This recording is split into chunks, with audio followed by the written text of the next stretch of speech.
നമസ്തേ. ഒരു പകൽ അരമണിക്കൂറിൽ നോക്കാം ടോപ്പ് 7 at 7.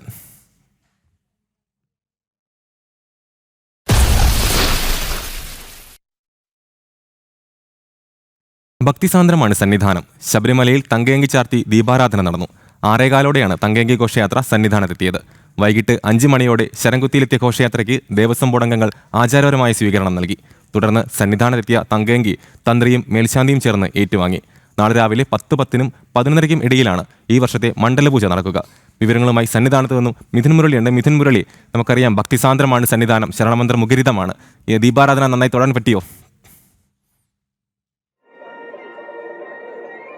അമന് ഭക്തി നിർഭരമായി ഭക്തിയുടെ പാരമ്യത്തിലേക്ക് സന്നിധാനം എത്തിയിരിക്കുകയാണ്. ഇപ്പോൾ ഭക്തരെ പ്രവേശിപ്പിച്ചു തുടങ്ങി, ഭക്തർക്ക് ദർശനം അനുവദിച്ചു തുടങ്ങി. ദീപാരാധന അല്പസമയം മുൻപ് ഭക്തി നിർഭരമായി പൂർത്തിയായി. തങ്കയങ്കി ചാർത്തിയ അയ്യപ്പസ്വാമിയുടെ ദിവ്യരൂപം ദർശിക്കുക ഭക്തരെ സംബന്ധിച്ചിടത്തോളം ഏറ്റവും ഭക്തിയുടെ പാരമ്യത്തിലേക്ക് എത്തുന്ന നിമിഷമാണ്.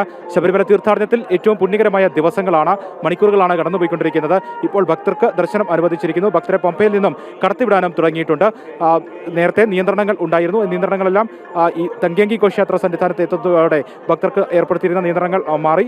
ഇപ്പോൾ ഭക്തർ ദർശനം നടത്തുന്ന ഫ്ലൈ ഓവർ കടന്ന് സോപാനത്തിന് സമീപത്തേക്ക് ആ ദിവ്യരൂപം അയ്യപ്പസ്വാമിയുടെ ദീപാരാധനയ്ക്ക് ശേഷമുള്ള തങ്കയങ്കി ചാർത്തിയുള്ള ദീപാരാധനയ്ക്ക് ശേഷമുള്ള ദിവ്യരൂപം ദർശിക്കുന്നതിന് വേണ്ടി കാത്തു നിൽക്കുന്ന സോപാനത്തിന് സമീപത്തേക്ക് പോകുന്ന ഭക്തരെയാണ് നമ്മൾ ദൃശ്യങ്ങളിൽ നിന്ന് കാണുന്നത്. വൈകിട്ട് 5:30 ശരംകുത്തിയിലേക്ക് ഘോഷയാത്ര എത്തി. പിന്നീട് 6:15 ഘോഷയാത്ര കൊടിമരച്ചുവട്ടിലേക്ക് എത്തി. 18-ാം പടി കയറിയപ്പോൾ ശരണമന്ത്ര മുഖരിതമായി ഭക്തി നിർഭരമായി സ്വീകരണം, ശരണവിളികളോടുകൂടി ഭക്തർ തങ്കയങ്കി ഘോഷയാത്രയെ സ്വീകരിച്ച് 18-ാം പടി കയറി കൊടിമരച്ചുവട്ടിലേക്ക് എത്തി. കൊടിമരച്ചുവട്ടിൽ വീണ്ടും ഔദ്യോഗികമായ സ്വീകരണം ഉണ്ടായിരുന്നു. ആദ്യം ഔദ്യോഗികമായ ദേവസ്വം ബോർഡിന്റെയും മറ്റും സ്വീകരണം ഏറ്റുവാങ്ങിയത് ശരംകുത്തിയിൽ, പിന്നീട് കൊടിമരച്ചുവട്ടിൽ പുഷ്പഹാരങ്ങളോടുകൂടി ശരണവിളികളോടുകൂടി അയ്യപ്പസ്വാമിയെ മാത്രം ഭജിച്ചുകൊണ്ട് സോപാനത്തിന് സമീപത്തേക്ക് തിരുവാഭരണ പേരടകം എത്തിച്ചു. പിന്നീട് തന്ത്രിയും മേൽശാന്തിയും ചേർന്ന് തിരുവാഭരണം ഏറ്റുവാങ്ങി. അയ്യപ്പസ്വാമിക്ക് ചാർത്തി 6:30 ദീപാരാധനയും നടന്നു. ഇനി പ്രധാനപ്പെട്ട വിശിഷ്ടമായുള്ള ചടങ്ങ് നാളെയാണ് മണ്ഡലപൂജ.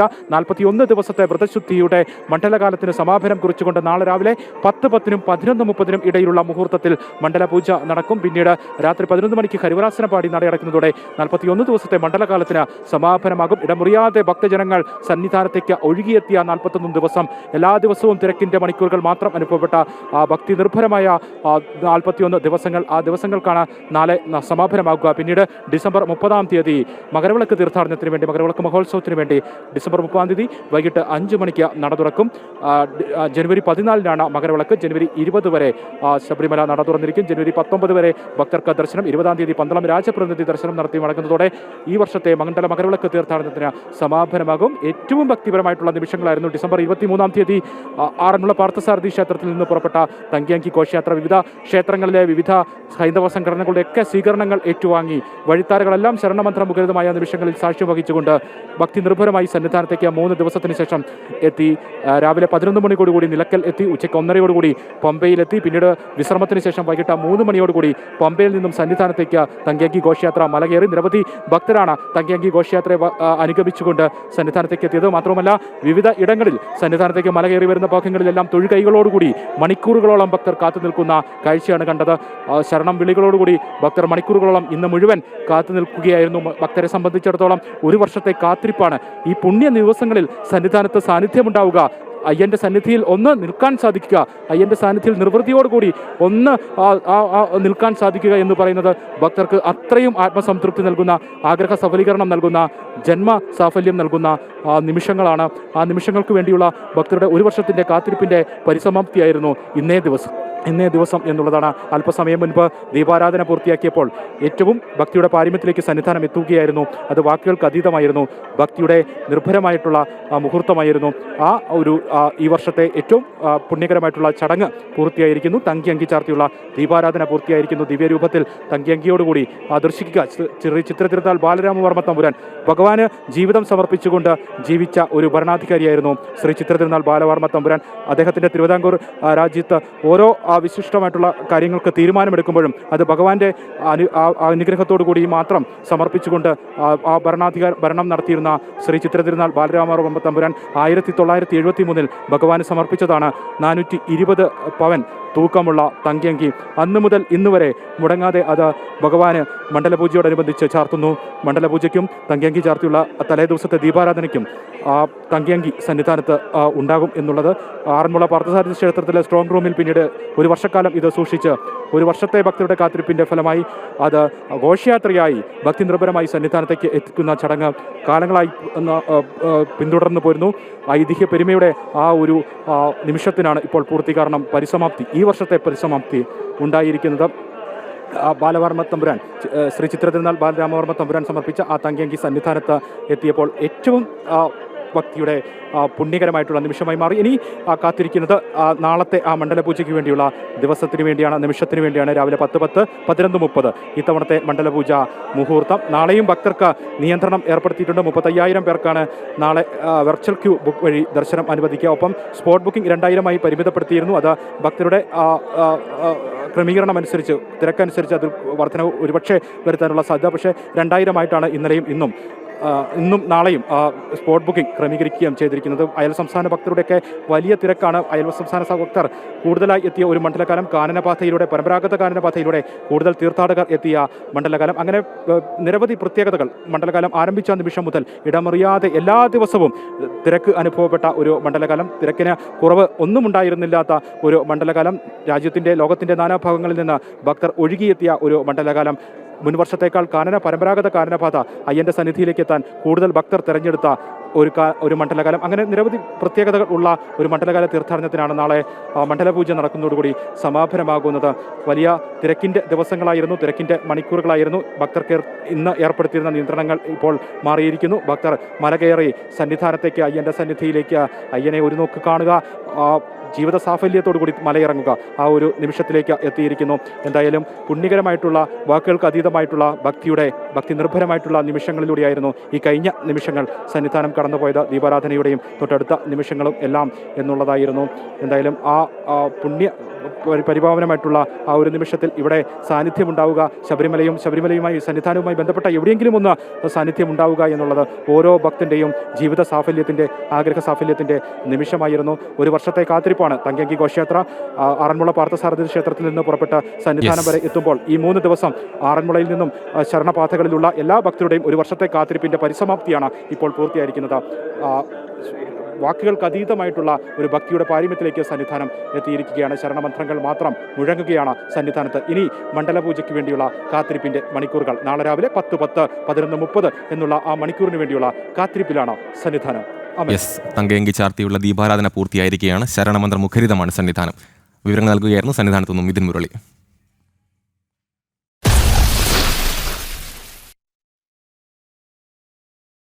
കേരളത്തിന്റെ തലസ്ഥാന നഗരിയിൽ പുതിയ രാഷ്ട്രീയ ചരിത്രം കുറിച്ച് BJP ഭരണസാരഥികൾ അധികാരമേറ്റു. തിരുവനന്തപുരം കോർപ്പറേഷൻ മേയറായി VV രാജേഷും ഡെപ്യൂട്ടി മേയറായി ആശാനാഥും സത്യപ്രതിജ്ഞ ചെയ്ത് ചുമതലയേറ്റു. വികസനത്തിന് പ്രാധാന്യം നൽകി വികസിത അനന്തപുരി യാഥാർത്ഥ്യമാക്കുകയാണ് ലക്ഷ്യമെന്ന് മേയർ VV രാജേഷ് പറഞ്ഞു. രാഷ്ട്രീയം നോക്കാതെ 100 വാർഡുകളിലും വികസനമെത്തിക്കുമെന്ന് ഡെപ്യൂട്ടി മേയർ ആശാനാഥിന്റെ ഉറപ്പ്.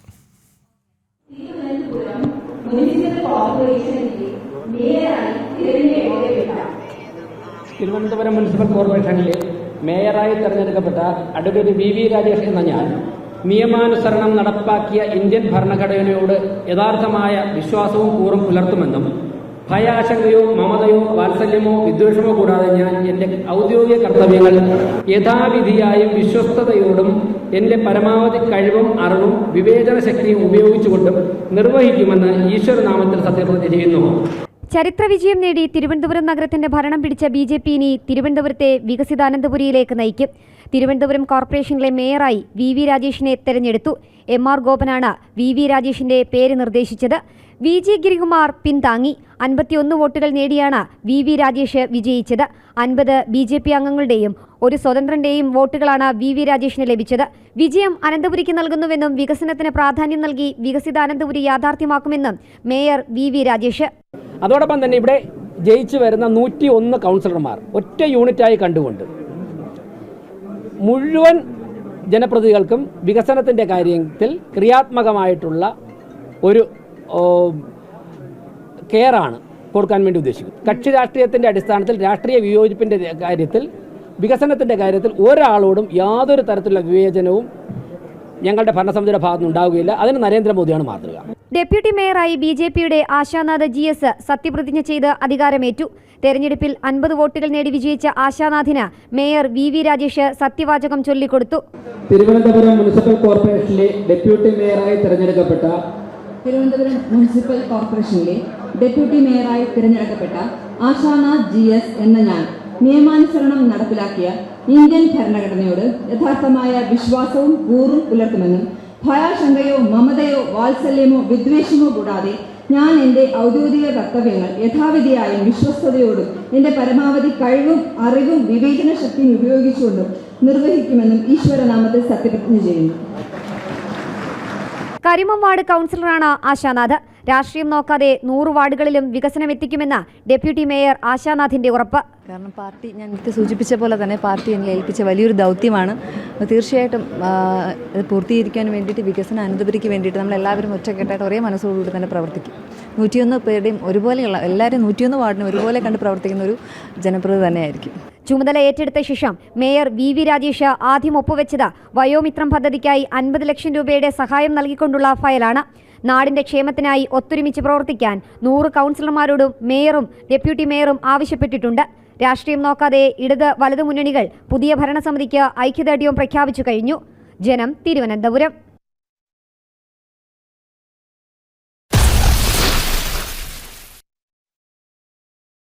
തൃശൂരിൽ കോൺഗ്രസിനെ വെട്ടിലാക്കി ഗുരുതര ആരോപണവുമായി കൗൺസിലർ ലാലി ജെയിംസ്. പണം വാങ്ങിക്കൊണ്ടാണ് നിജി ജസ്റ്റിനെ മേയറാക്കിയതെന്ന് ലാലി തുറന്നടിച്ചു. DCC പ്രസിഡന്റ് ജോസഫ് ടാഞ്ചൻ തന്നെ മേയറാക്കാൻ പണം ആവശ്യപ്പെട്ടെന്നും AICC ജനറൽ സെക്രട്ടറി KC വേണുഗോപാലാണ് തിരിമറിക്ക് പിന്നിലെന്നും ലാലി ജെയിംസ് പറഞ്ഞു. ഇതിനിടെ നിജി ജസ്റ്റിൻ മേയറായി സത്യപ്രതിജ്ഞ ചെയ്തു. തെരഞ്ഞെടുപ്പ് വിജയത്തിന് പിന്നാലെ തലപ്പൊക്കിയ ഗ്രൂപ്പ് പോരിൽ ആടി ഉലയുകയാണ് തൃശൂരിലെ കോൺഗ്രസ് നേതൃത്വം. അവസാന നിമിഷം മുതിർന്ന കോൺഗ്രസ് കൗൺസിലർ ലാലി ജെയിംസിനെ തള്ളിക്കൊണ്ട പുതുമുഖമായ നിജി ജസ്റ്റിനെ മേയറായി DCC പ്രസിഡന്റ് ജോസഫ് ടാജറ്റ് പ്രഖ്യാപിച്ചതിന് തൊട്ടുപിന്നാലെ നേതൃത്വത്തിനെതിരെ തുറന്നടിച്ചുകൊണ്ട് ലാലി ജെയിംസ് രംഗത്ത് വന്നു. നിജി ജസ്റ്റിൻ പണം നൽകിയാണ് മേയറായതെന്നും തന്നെ മേയറാക്കാൻ DCC പ്രസിഡന്റ് ജോസഫ് ടാജറ്റ് പണം ആവശ്യപ്പെട്ടെന്നും ലാലി ജെയിംസ് ആരോപിച്ചു. പരസ്യപ്രതികരണം നടത്തിയതിന് പിന്നാലെ ലാലിക്കെതിരെ അച്ചടക്ക നടപടിക്കൊരുങ്ങുകയാണ് DCC. എന്നാൽ തനിക്കെതിരെ ചെറിയ നടപടി ഉണ്ടായാൽ പല കാര്യങ്ങളും വെളിപ്പെടുത്തുമെന്ന് ലാലി തിരിച്ചടിച്ചു. തൃശൂരിലെ മുതിർന്ന കോൺഗ്രസ് നേതാവ് രാജൻ പല്ലന്റെ നേതൃത്വത്തിൽ നടന്ന സാമ്പത്തിക തിരിമറിയെക്കുറിച്ച് വെളിപ്പെടുത്തുമെന്നും KC വേണുഗോപാലാണ് തൃശൂരിൽ മേയർ പ്രഖ്യാപനവുമായി ബന്ധപ്പെട്ട് തിരിമറി നടത്തിയതെന്നും ലാലി ആരോപിച്ചു. 5 പേരടങ്ങുന്ന സംഘം KC വേണുഗോപാലിന് വേണ്ടി തൃശൂരിൽ പ്രവർത്തിക്കുന്നുണ്ട്. പാർട്ടിയിൽ ഗ്രൂപ്പുകളെ രൂക്ഷമാണെന്നും ലാലി ജെയിംസ് മാധ്യമങ്ങളോട് പറഞ്ഞു. ഇതിനിടെ നിജി ജസ്റ്റിൻ മേയറായി സത്യപ്രതിജ്ഞ ചെയ്തു. ടീം 2025 തൃശൂരിന്റെ വികസനത്തിനായി മുന്നോട്ടു പോകും. സമഗ്രമായ വികസനവും ജനകീയ ക്ഷേമ പ്രവർത്തനങ്ങളുമാണ് ഞങ്ങൾ ആഗ്രഹിക്കുന്നതെന്നും നിജി ജസ്റ്റിൻ പറഞ്ഞു. ജനം, തൃശൂർ.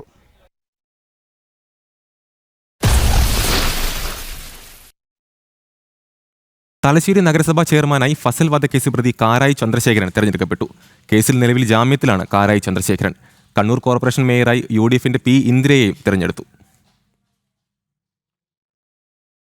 തലശ്ശേരി നഗരസഭയുടെ ചെയർമാനായാണ് കൊലക്കേസ് പ്രതിയായ കാരായി ചന്ദ്രശേഖരൻ തെരഞ്ഞെടുക്കപ്പെട്ടത്. ഫസൽ വധക്കേസിലെ 8ാം പ്രതിയായ ചന്ദ്രശേഖരൻ നിലവിൽ ജാമ്യത്തിലാണ്.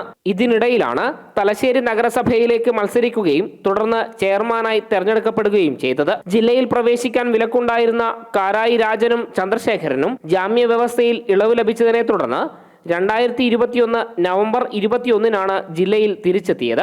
2006 ഒക്ടോബർ 22-നാണ് CPMുകാർ NDF പ്രവർത്തകനായിരുന്ന ഫസലിനെ വെട്ടിക്കൊലപ്പെടുത്തിയത്. തുടർന്ന് ഈ കൊലപാതകം RSS BJP പ്രവർത്തകരുടെ തലയിൽ കെട്ടിവെക്കാനുള്ള ശ്രമവും നടന്നിരുന്നു. അതേസമയം കണ്ണൂർ കോർപ്പറേഷനിലേക്ക് നടന്ന മേയർ തെരഞ്ഞെടുപ്പിൽ UDFന്റെ അഡ്വക്കേറ്റ് P ഇന്ദിര തെരഞ്ഞെടുക്കപ്പെട്ടു. കേരളത്തിലെ ഏറ്റവും പ്രാധാന്യമുള്ള നഗരമായ കണ്ണൂരിന്റെ മേയറായി തെരഞ്ഞെടുക്കപ്പെട്ടതിൽ വളരെ സന്തോഷമുണ്ട്, അതിലേറെ അഭിമാനവുമുണ്ട്.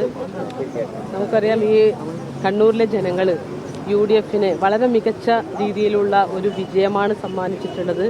അതിന് ജനങ്ങളുടെ താല്പര്യത്തിനനുസരിച്ച് കണ്ണൂരിൻ്റെ വികസനം ലക്ഷ്യം വെച്ച് നല്ല രീതിയിൽ എല്ലാവരെയും ചേർത്തുകൊണ്ട് ഒരുമിച്ച് നിർത്തിക്കൊണ്ട് കണ്ണൂരിൻ്റെ സമഗ്രമായ വികസനത്തിന് ആവശ്യമായിട്ടുള്ള പദ്ധതികൾ ആസൂത്രണം ചെയ്ത് നടപ്പിലാക്കുക എന്നുള്ളത് തന്നെയാണ് ലക്ഷ്യം. പയ്യന്നൂർ നഗരസഭ ചെയർമാൻ സ്ഥാനത്തേക്ക് CPM വിമതൻ C വൈശാഖ് വോട്ട് ചെയ്തില്ല. ചെയർമാൻ തെരഞ്ഞെടുപ്പിൽ വോട്ട് ചെയ്യുന്നില്ലെന്ന നിലപാടാണ് വൈശാഖ് സ്വീകരിച്ചത്. ജനം, കണ്ണൂർ.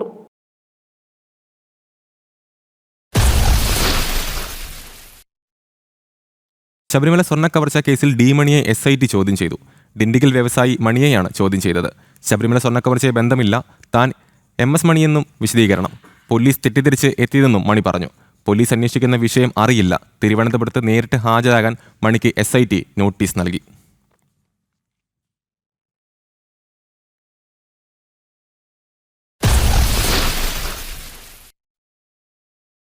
ശബരിമല സന്നിധാനത്ത് പോലീസുകാരുടെ വിശ്രമ കേന്ദ്രത്തിന് സമീപം നിരോധിത ലഹരി പദാർത്ഥങ്ങൾ കണ്ടെത്തി. ശ്രീകോവിലേക്കുള്ള ഫ്ലൈ ഓവറിന് താഴെയുള്ള സ്ഥലത്താണ് ലഹരി പദാർത്ഥങ്ങൾ ഉപയോഗിച്ച ശേഷം വലിച്ചെറിഞ്ഞ നിലയിൽ കണ്ടെത്തിയത്. പോലീസുകാർക്കിടയിലും ലഹരി പരിശോധന വേണമെന്ന ആവശ്യം ശക്തമാവുകയാണ്. ജനം TV വാർത്തയിൽ അന്വേഷണമുണ്ടാകുമെന്ന് എക്സൈസ് അറിയിച്ചു.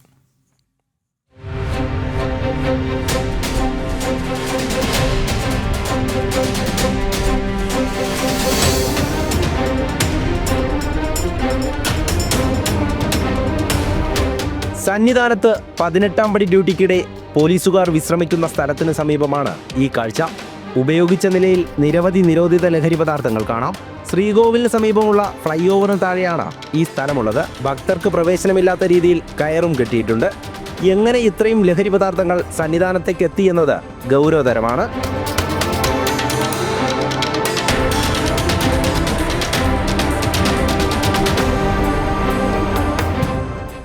ഓരോ ഭക്തരെയും പരിശോധിച്ച ശേഷമാണ് പമ്പയിൽ നിന്നും മല കയറ്റിവിടുന്നത്. എന്നാൽ പോലീസുകാർക്കിടയിൽ പരിശോധനയുണ്ടോ എന്നതാണ് ഉയരുന്ന ചോദ്യം. ജനം TV വാർത്ത ശ്രദ്ധയിൽപ്പെട്ടതായും പരിശോധന ശക്തമാക്കുമെന്നും സന്നിധാനം എക്സൈസ് ഓഫീസർ അറിയിച്ചു. വാർത്ത ശ്രദ്ധയിൽപ്പെട്ടു. അപ്പോൾ നമ്മളവിടെ നിരന്തരം പരിശോധന നടത്തുന്നൊരു സ്ഥലമാണ്. എനിക്ക് തോന്നുന്നത് അതിൻ്റെ സോഴ്സ് നമുക്ക് കണ്ടെത്താൻ പറ്റിയിട്ടില്ല. പക്ഷേ എനിക്ക് തോന്നുന്നത് അത് ഒന്നുകിൽ പരിശോധന കണ്ടു പേടിച്ചെന്തോ വീഴ്ചയാകാനാണ് ഒരു സാധ്യത. തുടർന്നും പരിശോധന ഉണ്ടാവും. അതിൻ്റെ സോഴ്സ് കണ്ടെത്താനുള്ള ശ്രമം നടത്തും. അതെ, നിരവധി ഉൽപ്പന്നങ്ങൾ തന്നെയാണ്. അപ്പം അത്തരത്തിൽ വന്നതാകാനും എന്തായാലും അതൊരു അന്വേഷണത്തിലൂടെ മാത്രമേ നമുക്കത് പരിശോധന ഈ പല വഴികളിലൂടെ എത്തുന്നുണ്ടല്ലോ. അപ്പം ഈ നമ്മളിതിലെ വരുന്ന ട്രാക്ടർ ഉൾപ്പെടെ ഉള്ളത് പരിശോധിക്കാറുണ്ട്.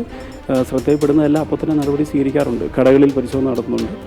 എന്തായാലും കൂടുതൽ അന്വേഷണത്തിലൂടെ മാത്രമേ നമുക്ക് അതിൻ്റെ ഒരു സോഴ്സ് കണ്ടെത്താൻ കഴിയും. പോലീസിനെ എന്നുള്ളതല്ല, നമുക്ക് എല്ലാ തരത്തിലും ഇൻഫർമേഷൻ കിട്ടുന്നതനുസരിച്ച് സംശയകരമായ സാഹചര്യത്തിലുള്ള എല്ലാവരെയും പരിശോധിക്കും. ലഹരി പദാർത്ഥങ്ങളുടെ ഉറവിടം കണ്ടെത്താൻ എക്സൈസിന് കഴിഞ്ഞിട്ടില്ല. ആരോപണങ്ങൾ വിരൽ ചൂണ്ടുന്നത് പോലീസുകാർക്ക് നേരെയാണ്. പരിപാവനമായ മഹാക്ഷേത്രത്തിലാണ് ഈ സംഭവം. അതേസമയം ഭക്തർക്ക് മേൽ പഴിചാരാനുള്ള ശ്രമവും ഒരു ഭാഗത്ത് നടക്കുന്നുണ്ട്. ജനം സന്നിധാനം. മുഖ്യമന്ത്രിയും ഉണ്ണികൃഷ്ണൻ പോറ്റിയും തമ്മിലുള്ള ഫോട്ടോ പങ്കുവച്ചതിന് കോൺഗ്രസ് നേതാവ് N സുബ്രഹ്മണ്യനെതിരെ കേസെടുത്തു. ജാമ്യമില്ലാ വകുപ്പ് ചുമത്തിയാണ് കേസെടുത്തത്. പരാതിയുടെ അടിസ്ഥാനത്തിലല്ല പോലീസ് കേസെടുത്തതെന്നാണ് UDFന്റെ ആരോപണം. മുഖ്യമന്ത്രിയും ഉണ്ണികൃഷ്ണൻ പോറ്റിയും ഒരുമിച്ച് നിൽക്കുന്ന ഫോട്ടോ ഫേസ്ബുക്കിൽ പങ്കുവച്ചതിനാണ് UDF രാഷ്ട്രീയകാര്യ സമിതി അംഗമായ N സുബ്രഹ്മണ്യനെതിരെ പോലീസ് കേസെടുത്തത്. ജാമ്യമില്ലാ വകുപ്പ് ചുമത്തിയാണ് കേസ്. സമൂഹ മാധ്യമങ്ങളിൽ പ്രചരിക്കുന്ന ഫോട്ടോയാണ് പങ്കുവച്ചതെന്നും AKG സെന്ററിൽ നിന്ന് ലഭിച്ച നിർദ്ദേശപ്രകാരമാണ് കേസെടുത്തതെന്നുമാണ് വിഷയത്തിൽ N സുബ്രഹ്മണ്യൻ പ്രതികരിച്ചത്. ഉണ്ണികൃഷ്ണൻ പോറ്റി താക്കോല് മുഖ്യമന്ത്രി കൊടുത്ത ഒരു പടം, അന്നെടുത്ത പടങ്ങളുടെ കൂട്ടത്തിലുള്ള ചില പടങ്ങൾ ഞാനത് ഫേസ്ബുക്ക് പോസ്റ്റിൽ ഷെയർ ചെയ്തു. ഇത് കഴിഞ്ഞ 1-2 മാസക്കാലമായി സോഷ്യൽ മീഡിയയിൽ എല്ലാ തലങ്ങളിലും ഇത് നിൽക്കുന്നുണ്ട്. ആരാണ് ഷെയർ ചെയ്തത്, എങ്ങനെയാണ് സോഷ്യൽ മീഡിയയിൽ പുറത്ത് വന്നത് എന്നുള്ള വിവരമൊക്കെ ഇതിനകത്തുണ്ട്. സുബ്രഹ്മണ്യൻ ഒരു പോസ്റ്റ് ഷെയർ ചെയ്യുമ്പോൾ മാത്രം എന്തുകൊണ്ടാണ് കേസ്? അത് സോമോട്ടോ സർക്കാരിൻ്റെ താല്പര്യപ്രകാരമാണ്, ഡിപ്പാർട്ട്മെൻറ്റിൻ്റെ താല്പര്യപ്രകാരമാണ്. അപ്പോൾ കേരളത്തിൽ മുഖ്യമന്ത്രിക്കെതിരായി അല്ലെങ്കിൽ സർക്കാരിനെതിരായി ആരും ഒന്നും സംസാരിക്കേണ്ടതില്ല എന്ന ഒരു സൂചനയാണ് ഗവൺമെൻറ് ഇപ്പോൾ നൽകിക്കൊണ്ടിരിക്കുന്നത്. വരാനിരിക്കുന്ന ദിവസം ഉണ്ണികൃഷ്ണൻ പോറ്റിയും മുഖ്യമന്ത്രിയും തമ്മിലുള്ള കൂടുതൽ ബന്ധം പുറത്തുവരുമെന്നും കേസിനെ നിയമപരമായി നേരിടുമെന്നും UDF നേതൃത്വം വ്യക്തമാക്കി. ജനം, കോഴിക്കോട്. വിശാൽ വധക്കേസിൽ വിധി ഈ മാസം 30-ന്. സ്പെഷ്യൽ പബ്ലിക് പ്രോസിക്യൂട്ടർ നേതൃത്വത്തിൽ നടന്ന വിചാരണയിലൂടെ പരമാവധി ശിക്ഷ പ്രതികൾക്ക് പ്രതീക്ഷിക്കുമ്പോഴും SFI KSU നേതാക്കൾ മൊഴി മാറ്റിയത് തിരിച്ചടിയാകുമോ എന്ന ഭീതിയാണ് നിലനിൽക്കുന്നത്. ക്യാമ്പസ് ഫ്രണ്ടുകാർ ക്രൂരമായി കൊലപ്പെടുത്തിയ ABVP ചെങ്ങന്നൂർ നഗർ സമിതി അംഗമായിരുന്ന സ്വർഗീയ വിശാൽ വധക്കേസിൽ ഈ മാസം 30-ന് വിധി പറയും.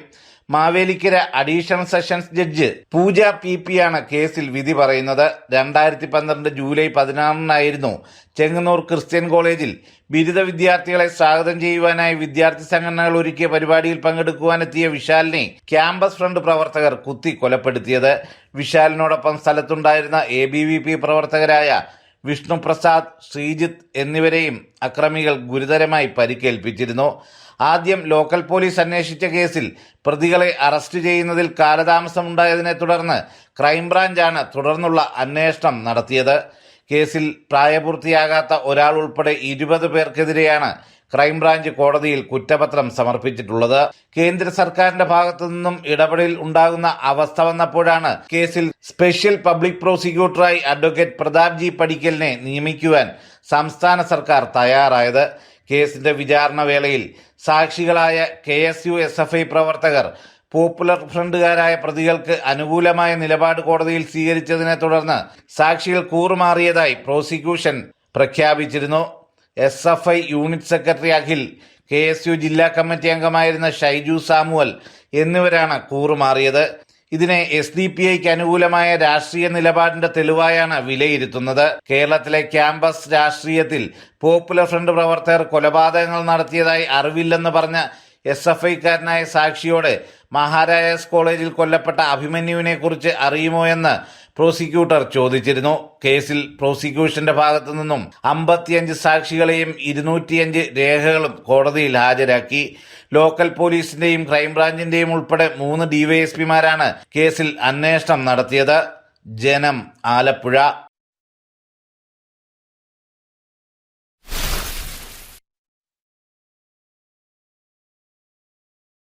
വടക്കു പടിഞ്ഞാറ് നൈജീരിയയിലെ IS കേന്ദ്രങ്ങളിൽ US ആക്രമണം. മുന്നറിയിപ്പുകൾ വകവയ്ക്കാതെ വന്നതോടെയാണ് സൈനിക നടപടിയിലേക്ക് നീങ്ങിയതെന്ന് അമേരിക്കൻ പ്രസിഡന്റ് ഡൊണാൾഡ് ട്രംപ് അറിയിച്ചു. നൈജീരിയൻ ഭരണകൂടവുമായി ചേർന്ന് നടത്തിയ ആക്രമണമാണെന്ന് നൈജീരിയൻ വിദേശകാര്യമന്ത്രി അറിയിച്ചു. വടക്കു പടിഞ്ഞാറൻ നൈജീരിയയിലാണ് ശക്തമായ ആക്രമണം നടന്നത്. സൈനിക നടപടിക്ക് കമാൻഡർ ഇൻ ചീഫ് എന്ന നിലയിൽ ഉത്തരവിട്ടിരുന്നതായും ട്രംപ് സമൂഹമാധ്യമക്കുറിപ്പിൽ അറിയിച്ചു. സർക്കാരുമായി ചേർന്ന് സംയുക്ത നടപടിയാണ് നടന്നതെന്ന് നൈജീരിയൻ വിദേശകാര്യമന്ത്രി യൂസഫ് ടഗർ പറഞ്ഞു. സൈനിക നടപടി ദിവസങ്ങൾക്ക് മുമ്പ് ആസൂത്രണം ചെയ്തതെന്നും അദ്ദേഹം അറിയിച്ചു. നൈജീരിയയിലെ സാധാരണക്കാരായ ക്രൈസ്തവരെ ആക്രമിക്കുന്ന സാഹചര്യത്തിലാണ് ISനെതിരെ നടപടി. ക്രൈസ്തവർക്കെതിരായ ആക്രമണങ്ങൾ നിർത്തിയില്ലെങ്കിൽ കടുത്ത നടപടി ഉണ്ടാകുമെന്നും പലതവണ ISന് മുന്നറിയിപ്പ് നൽകിയിരുന്നുവെന്നും ട്രംപ് വിശദീകരിക്കുന്നു. ഇസ്ലാമികതയെ വളരാൻ തന്റെ ഭരണകാലത്ത് അനുവദിക്കില്ലെന്നും ട്രംപ് സമൂഹമാധ്യമക്കുറിപ്പിൽ പറഞ്ഞു. നൈജീരിയയിൽ തുടരാക്രമണങ്ങൾക്ക് സാധ്യതയുണ്ടെന്നും അമേരിക്കൻ സൈന്യം വിശദീകരിക്കുന്നു. ഇന്റർനാഷണൽ ഡെസ്ക്, ജനം. ടോപ്പ് 7 പൂർണ്ണമാവുകയാണ്. ജനന്റെ വീട്ടിൽ അനിൽ നമ്പ്യാർ ചേരും. നമസ്തേ.